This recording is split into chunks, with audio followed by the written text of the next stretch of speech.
Hello दोस्तों, मैं विकास वर्धन मंत्रा नई दिल्ली से आपका स्वागत करता हूं। और आज एक बहुत ही विशेष सूचना के साथ बीपीएससी 67 के रिगार्डिंग के संदर्भ में कि बीपीएससी ने अपना शेड्यूल फिर से एक नया शेड्यूल एग्जामिनेशन शेड्यूल जारी किया है। उसके मातहत सबसे ज़्यादा जो बच्चे 6 लाख के आसपास बच्चों ने फॉर्म फिलअप किया है 67 की। और सब बच्चे जितने भी एस्पेरेंट्स थे सब यही चाहते थे कि जल्द से जल्द एग्ज़ाम हो। 8 मई को एग्ज़ाम हुआ था, तो लगभग सब परेशान थे। तो उसको देखते हुए बीपीएससी ने चेयरमैन ने कल एक प्रेस वार्ता सम्मेलन बुलाया था और उसमें सारी चीज़ें डेट के साथ साथ बहुत सारे परिवर्तन के बारे में भी बात की थी।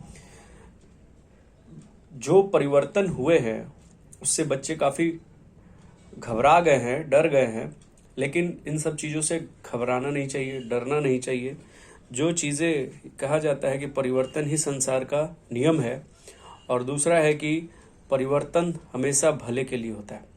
तो इन दो बिंदुओं पे सोचेंगे कि बीपीएससी ने आखिरकार 2 डेट क्यों बनाए, और इस बार परीक्षा के परिणाम में भी परिणाम जो निर्गत होगा उसमें भी परिवर्तन किया गया है। पहले जैसे कट ऑफ हर कैटेगरी का 105, 103, 97, 95 इस तरह होता था, लेकिन अब कट ऑफ पे आपके परिणाम जारी ना करके परसेंटाइल पद्धति से किया जाएगा। तो ये भी एक बहुत बड़ा परिवर्तन है। कई बच्चों ने मुझसे पूछा कि सर इस तरह से बीच में कैसे कोई परिवर्तन कर सकता है। तो परिवर्तन कर सकता है बीपीएससी, उसको अधिकार है। जैसे बिना कहे बीच में सीटें भी तो बढ़ा देता है। 500 सीट थी, आज 802 के आसपास है। तो जब वो सीट बढ़ा सकता है तो परिवर्तन कर सकता है, उसे राइट है, उसको अधिकार है। और परिवर्तन इसलिए भी करना पड़ा कि एक दिन 6 लाख बच्चों को पूरे बिहार में एग्ज़ाम कंडक्ट करा पाना, उतने सेंटर अलॉट कराना बहुत मुश्किल है। और आपने देखा भी कि 8 मई को जो एग्ज़ाम हुई थी उसमें आरा से जो क्वेश्चन पेपर लीक हुआ था या फिर अन्य कहीं से भी, तो ज़्यादातर उसमें प्राइवेट संस्थान होते हैं, मतलब ऐसे प्राइवेट कॉलेज या स्कूल जिनकी मान्यता नहीं है और कुछ चंद पैसों के लालच में वो पेपर आउट करा रहे हैं।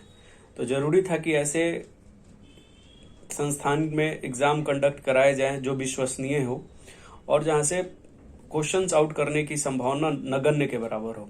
तो इसलिए उसने सेंटर को कम करने के लिए, नंबर ऑफ सेंटर्स को कम करने के लिए एग्ज़ाम को 2 दिन कर दिया। 3-3 लाख मतलब करके वो एग्ज़ाम लगभग ले सकता है।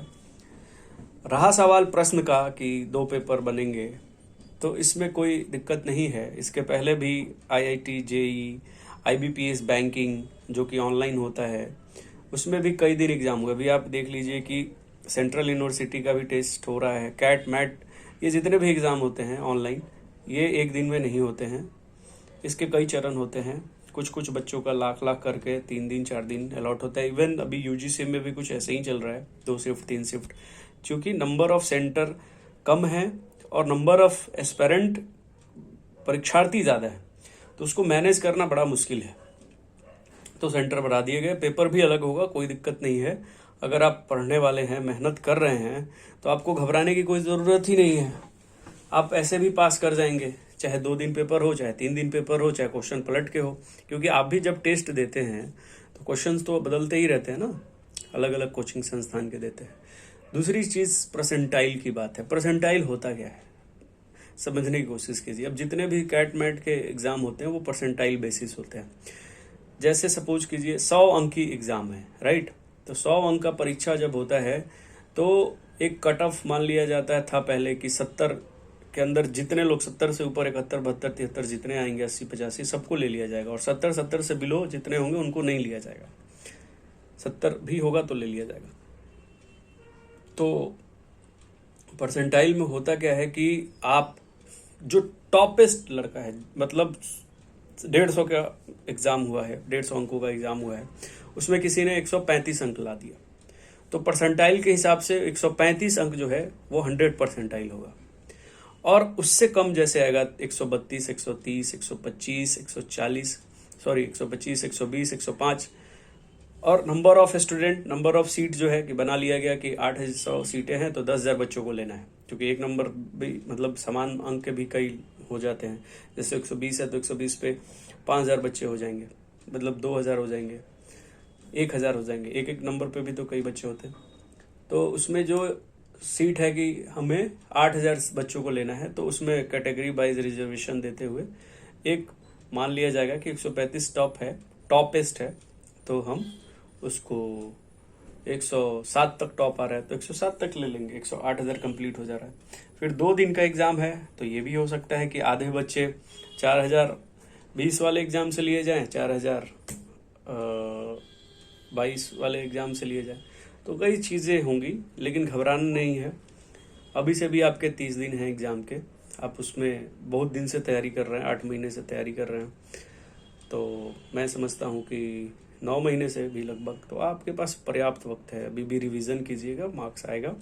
अगर आप 100 थे तो 120 तक ले आइए, 105 थे तो 120 तक आए। अब सेफ जोन में हिस्ट्री, साइंस और पॉलिटी, हिस्ट्री, साइंस, बिहार और करंट पे सबसे ज़्यादा ध्यान दीजिए, चूँकि ये 100, 25 के भी 100 के पास आपको ढकेल देता है, और बाद बाकी ज्योग्राफी, पॉलिटी से, इकोनॉमिक्स से आता है।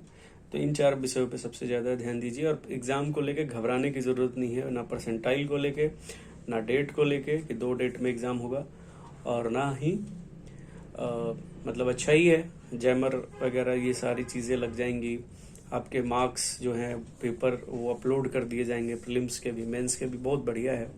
और बिहार सरकार भी चाहती है कि जल्द से जल्द आप लोगों का एग्ज़ाम हो जाए, BPSC 67 हो जाए, ताकि फिर से नेक्स्ट अगर कोई नोटिफिकेशन जारी करना है तो आज के लिए बहुत महत्वपूर्ण सूचना है। 30 दिन है आपके पास, तैयारी कीजिए। कोई परिवर्तन BPSC कभी भी कर सकती है, और इससे घबराने की ज़रूरत नहीं है, पढ़ने की ज़रूरत है। घबराहट जिन बच्चों को हो रही है उनकी तैयारी नहीं होने की वजह से हो रही है कि अचानक कैसे आ गया।